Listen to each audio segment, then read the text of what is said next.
en compañía de Alsina y todo ese equipo de grandes valores que tenéis en Onda Cero. Venga, un beso. Jóvenes promesas todos. Jóvenes promesas con un gran proyección. 609-83-1034 por si usted quiere enviarnos una nota de voz. Una nota de voz contándonos qué piensa usted del ingeniero Montes. Todas a favor, si puede ser. Las notas de esta mañana. 11:16, una hora menos en Canarias. La historia que vamos a contarles ahora podría titularse ¿Qué se le ha perdido a un cubano en Estocolmo? Y también ¿qué lleva Fernando Trueba en esa caja? Si una caja pudiera contener la esencia de una relación, que igual puede, esta sería esa caja. Si una caja pudiera reflejar la vida o las varias vidas de una persona, esta caja sería esa. Mira ese músico que está tocando el piano ahí. Le ves, ¿no? Él sí que es de color, no como Antonio Banderas. ¿Cuántas vidas no habrá tenido? 5 hijos dejó en La Habana el día que se subió a un avión para volar a México. En la revolución no caben los neutrales, ya sabes. O estás con los barbudos y con el pueblo, o no eres de fiar y eres enemigo del pueblo. ¿Qué hace un músico cubano en Estocolmo 40 años después de que Fidel entrara en La Habana? ¿Y qué hay en esta caja que llega ahora 20 años después de la cumbre, o de la reunión cumbre, o del descubrimiento mutuo que se produjo en Estocolmo? Esta es la historia de un pianista que nació en un pueblo de Cuba en 1918 y de un director de cine que nació en Madrid 37 años después. Y que antes de ser director de cine ya era sacerdote. Ya era sumo sacerdote de la parroquia wilderiana, o sea, de los devotos de Billy Wilder o Billy Wilder. ¿Cuántas cosas tienen que pasar para que un madrileño que ama el cine y la música en el cine acabe formando parte del círculo más cercano de un músico de Cuba que le dobla en edad? Hombre, hablar el mismo idioma seguro que ayuda. Y sentir curiosidad por la vida del otro es siempre el primer paso para conocerse mejor. La vida de Bebo Valdés da para varias vidas. El crío que tocaba el piano cuando aún no tenía piano, que en lugar de las teclas pues le valían las piedras, ¿no? Hacía como que tocaba lo que su madre escuchaba en la radio. Mamá, yo quiero saber de dónde son los cantantes. Y a falta de sonido, porque las piedras no sonaban, pues ya hacía él la música con la boca. El niño que se hará grande, como un caballón, y que empezará a inventar arreglos para danzas de siempre, ritmos distintos, metiendo aquí un instrumento que antes no estaba, que se convierte como en un imán, y otros músicos van llegando y van formando a su alrededor, casi sin querer, una especie de orquesta, una orquesta en casa y una orquesta en el escenario. Y luego llegará la familia, o las familias, los hijos, las mujeres, las actuaciones en el Hotel Sevilla, en Tropicana, la cadena azul, la vibrante e influyente radio cubana de los años 50. Y luego llegará la Nochevieja del 58 y la huida de Batista y los juicios populares y la nueva Cuba, en la que Bebo entendió que no tenía sitio. Uno de los músicos más populares pasaría a ser uno de los más olvidados, buscándose la vida o una nueva vida, primero en España, conociendo de gira el centro y el norte de Europa, hasta recalar un día en Estocolmo y conocer a la pelirroja. Y en Suecia pues ya se quedó. Y en Suecia estaba cuando un cineasta de Madrid, al que sacaba casi 40 años, apareció por allí para contarle un proyecto en el que estaba trabajando.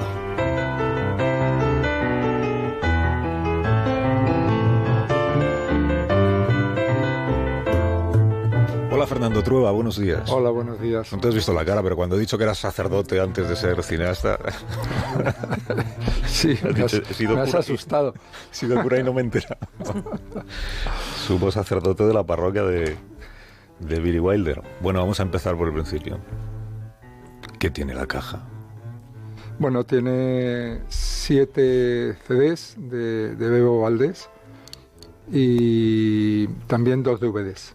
2 DVDs con uno de imagen, o sea que tiene películas, tiene La vida de Bebo Valdés, un documental que se llama Old Man Bebo, que dirigió Javier Carcas, que ganó en el Festival de Tribeca en Nueva York, y otro DVD que es un DVD de música, es un DVD de oír, que es La Suite Cubana, la obra más importante de Bebo, pues masterizada en todo lujo, 5.1, para los que quieran deleitarse y quieran oír más allá del MP3, este cutre que se oye por ahí. ¿Sabes? Si quieran oír el sonido como se puede oír hoy día la música, porque hoy día hemos avanzado muchísimo en cuanto a la técnica y alta definición, y tenemos todos los medios para oír la música increíblemente bien, y la gente la oye peor que nunca. Pero bueno, son esos misterios del progreso. Sí, porque ahora todo llega comprimido, entonces el sonido también hay que comprimirlo, y entonces va perdiendo calidad. Sí. Y dices, ¿por qué no lo escuchamos sin comprimir? Sí. Y los 7 CDs pues son 6 CDs que produje de Bebo Valdés, y más uno nuevo de inéditos. ¿De inéditos? Sí, de cosas que no habíamos metido en los discos y en los que hay joyas. Qué bueno. ¿Joyas como cuáles? Pues por ejemplo, para mí una de las cosas más bonitas que Bebo grabó, que es su versión de Old Man River, o la versión de Caminito, cantada por Enrique Morente y al piano Bebo, que grabaron, la única vez que grabaron juntos para un documental de mi hermano David, que hizo sobre Fernán Gómez. La silla de Fernando. Sí. Entonces David, como sabía que Caminito era la canción favorita de Fernando, quiso acabarlo con eso y me dijo, ¿tú crees que se podría hacer una grabación especial del tema para la película con Bebo y Morente?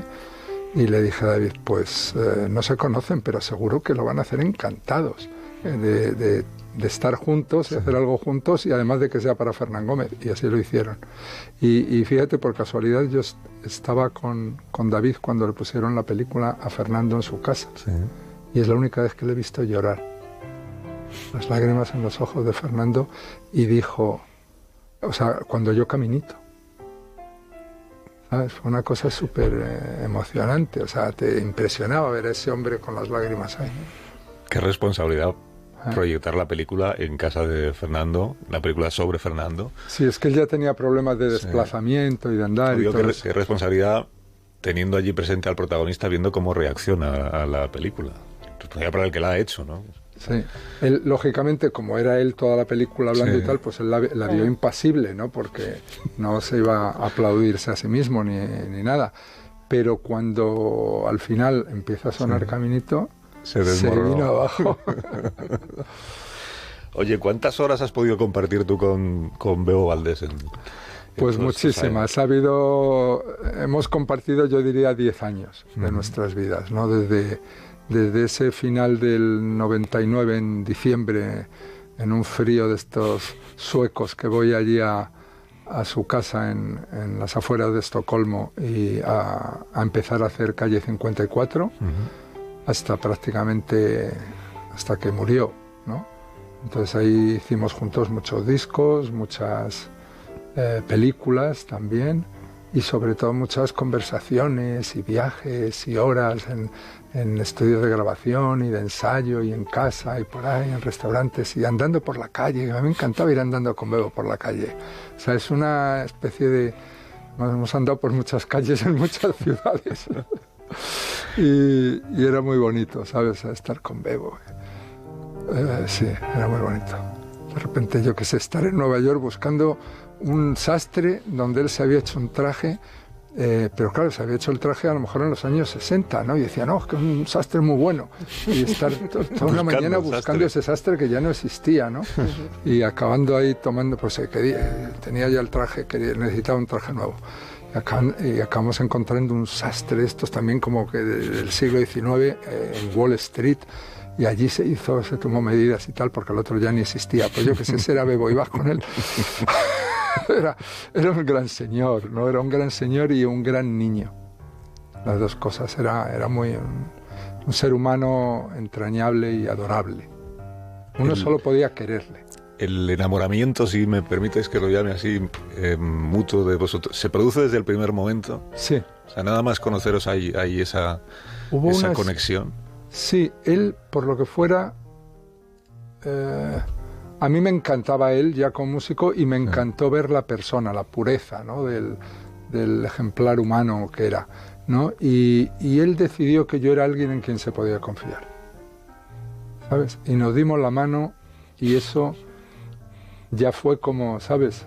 Un pacto de por vida, ¿sabes? Que nunca se rompió, en el que nunca hubo la menor cosa, ¿no? La menor sombra de sospecha ni el menor nada. Fue todo así, ¿no? O sea, como antiguamente se hacía, ¿no? Sí. Entre caballeros. En todas las imágenes que he visto de Bebo Valdés siempre sale sonriendo. Bueno, en todas menos en una. Él era una persona con mucho sentido del humor, con mucha guasa. ¿Tú le viste en algún momento serio, enfadado, disgustado? Más que sentido del humor, lo que él era muy alegre, sí. Y tenía un infinito amor a la vida. Sí. O sea, por ejemplo, su amigo Cachao, ¿no? El contrabajista que era de su edad y tal, Cachao sí era un guasón, ¿sabes? O sea, Cachao siempre estaba contando, como dicen, chismes o historias, que dicen los cubanos, por los chistes nuestros, historias graciosas. Y Bebo adoraba encontrarse con Cachao porque sabía que era un baúl de historietas y tal. Bebo no estaba contándote historias graciosas ni nada, pero sí reaccionaba a ellas, tenía su... O sea, no era un chistoso, ¿no? Lo que era un hombre alegre. Tenía una alegría esencial, ¿no? Dentro. No era uno que fuera él haciendo gracias para que tú te rieras, no. Pero él tenía esa sonrisa, esa alegría, ese amor a la vida, ¿no? Esa humanidad. En el documental que viene en la caja, el documental sobre Bebo, Old Bebo, hay un momento muy divertido que es cuando Bebo está contando cómo él enseñó a hablar español a Nat King Cole. Bueno, enseñó a hablar español hasta donde llegó, sí. Hasta lo que pudo. Y cómo dice que Nat King Cole tenía mucho interés en cantar en español para así poder salir en la televisión cubana de aquella época. Porque además él explica, dice, salir en la televisión cubana cantando canciones de amor, si eras blanco no había ningún problema, pero si eras negro, entonces, no, porque la canción de amor al final se la está cantando a todas las mujeres que pueden estar viendo la televisión y es de color este cantante. Por la radio no nos importa, pero si se le ve, malo. Entonces Nat King Cole dice, voy a aprender español para que se me vea como alguien así más cercano. Dice, le pude enseñar todo el español que pude, hasta la O, porque la O no era capaz de decir O, siempre decía oh. Sí, él decía que no, dice, no conseguí, lo hizo bastante bien, pero no conseguí que dijera bien cachito. Y decía cachito. Pero hay un momento también en ese documental en el que Bebo Valdés se pone muy serio, que es cuando él cuenta lo que sucede cuando triunfa la revolución, cuando llega Fidel a La Habana y cuando él acude, no sé si es a la Cadena Azul o a algún lugar donde él trabajaba y le está esperando un empleado de allí armado y le dice, me tienes que enseñar lo que llevas ahí contigo, el paquete que llevas, me lo tienes que enseñar. Y Bebo le dice, pero ¿por qué te iba a tener que enseñar yo nada? Así, no, me lo tienes que enseñar porque, en fin, tú eres de aquí el único que no está vinculado al partido, a la gente de Fidel. Y por tanto eres el único sospechoso de poder provocar una explosión, por ejemplo, o colocar una bomba. Y por eso me tienes que enseñar lo que llevas ahí. Luego dice, yo llevaba un pollo, me parece que cuenta en el paquete. Sí, creo que una tarta para su hermana, que era el cumpleaños o algo así. Pero ¿cómo es ese momento en el que él de repente ve que las cosas han cambiado? Y él creo que llega a decir que él dice, no, si yo de política no quiero saber nada, o sea, yo quiero ser neutral, yo no quiero meterme en este asunto. Y le dicen, es que no cabe en este momento la neutralidad. Claro, es un país en el que acaba de triunfar una revolución, ha caído una dictadura y ocurre todo lo que ocurre en esas circunstancias en cualquier país, que es que la sociedad está muy dividida y por tanto lo de no estar ni en un sitio ni en otro no se entiende bien o no se ve bien. Él te habló de todo eso, claro, también sí, en mucho, las conversaciones. Mucho, ¿Cómo recordaba él ese momento en el que de repente se ve en su propio país como desubicado, ¿no? Él se ve eso, que se le cierran las puertas, que no puede tocar en los sitios donde tocaba, que si quieres seguir tu carrera tienes que apuntarte al partido y él no quería. Y, por ejemplo, una cosa que le resulta humillante, él él era miembro de la Pier, que es una editorial musical, ¿no? Americana, ¿no? Uh-huh. Y él cobraba sus royalties de sus composiciones, de sus derechos de autor a través de esa sociedad. Y entonces le dicen que ya los derechos de autor son del pueblo, ¿sabes? Y que son del Estado y que él ya no tiene. Y él, claro, una de las cosas de su orgullo de compositor y de músico eran los derechos de autor de sus obras, ¿no? Entonces todas esas cosas que se van uniendo, él dice, yo aquí no puedo estar, ¿no? Y se va de Cuba, pero pensando que se va por 6 meses, que aquello no va a durar, que eso es una aventura que va a ser corta, ¿no? Y bueno, y nunca volvió, ¿no? Vivió toda su vida fuera y nunca...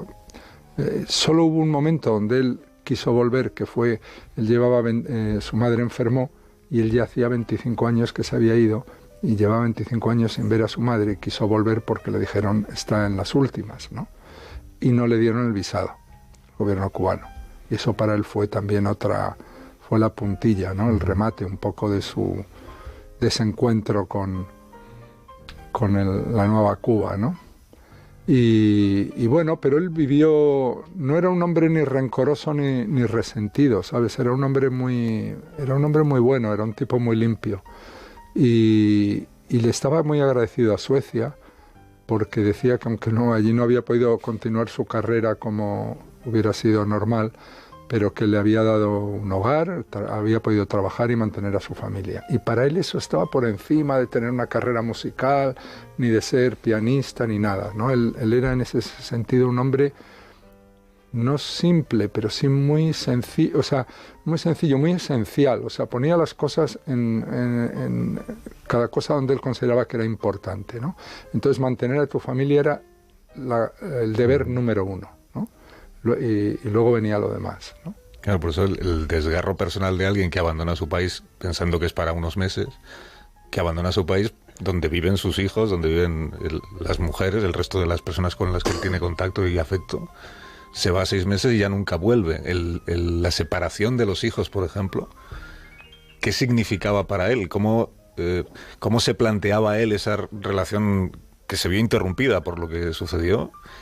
Y si él tenía alguna esperanza en algún momento de poder regresar a Cuba y poder volver a ver a sus hijos allí. Yo creo que al principio sí.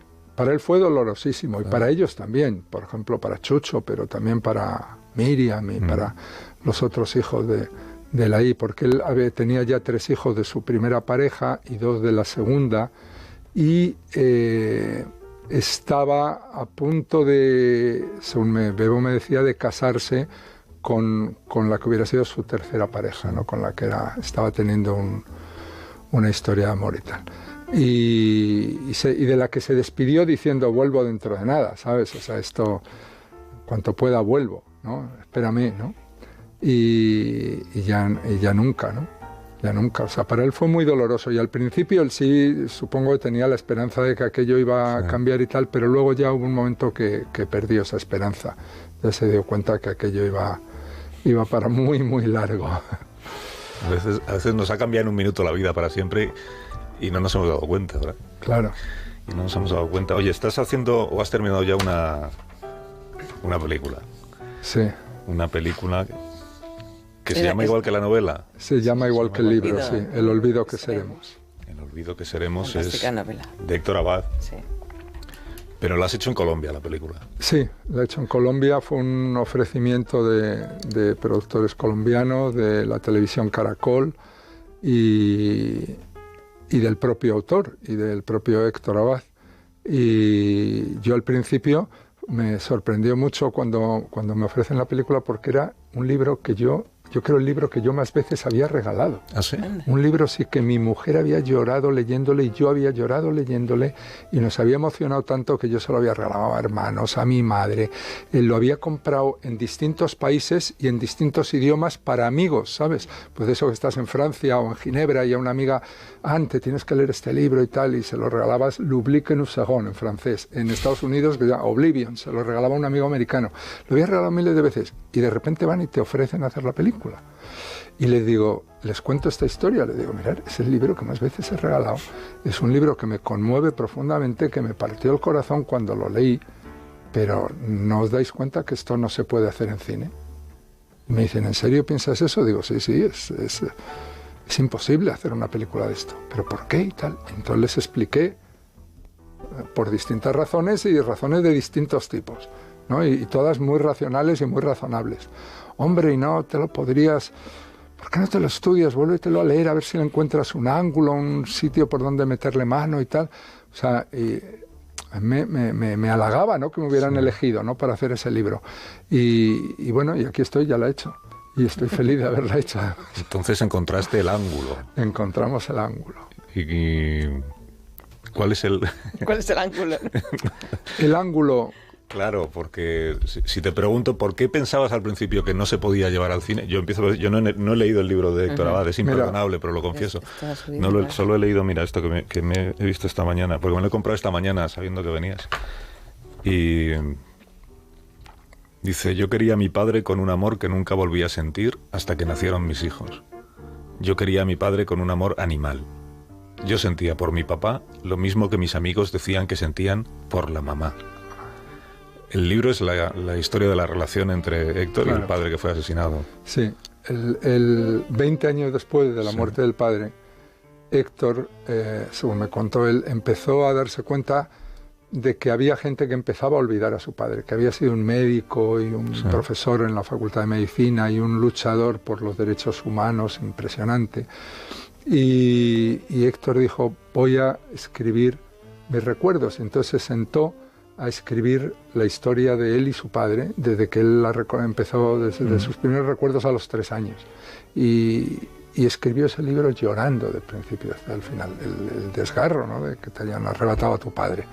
Y pensaba que era un libro que, bueno, pues que era una cosa íntima de él y muy tal, que no era un libro que fuera a interesar por ahí a las grandes editoriales ni a hacer ninguna, era para él, era algo que como que lo tenía que poner allí para conservar la memoria. Y de repente ese libro se convirtió en Colombia en el libro más leído y más amado, yo creo, después de 100 años de soledad. O sea, es un libro que desde la gente culta hasta la gente del pueblo, que no te imaginas que se hayan leído ese libro y tal, aman ese libro, ¿no? Es un libro que ha sido muy importante para ese país, ¿no? Y yo lo que por lo que a mí me parecía que era imposible, es porque el libro era verdad de principio a final, es alguien contando los recuerdos de su padre, eso, y una película es unos señores vestidos de unos personajes, ¿sabes? Entonces dices, ¿cómo,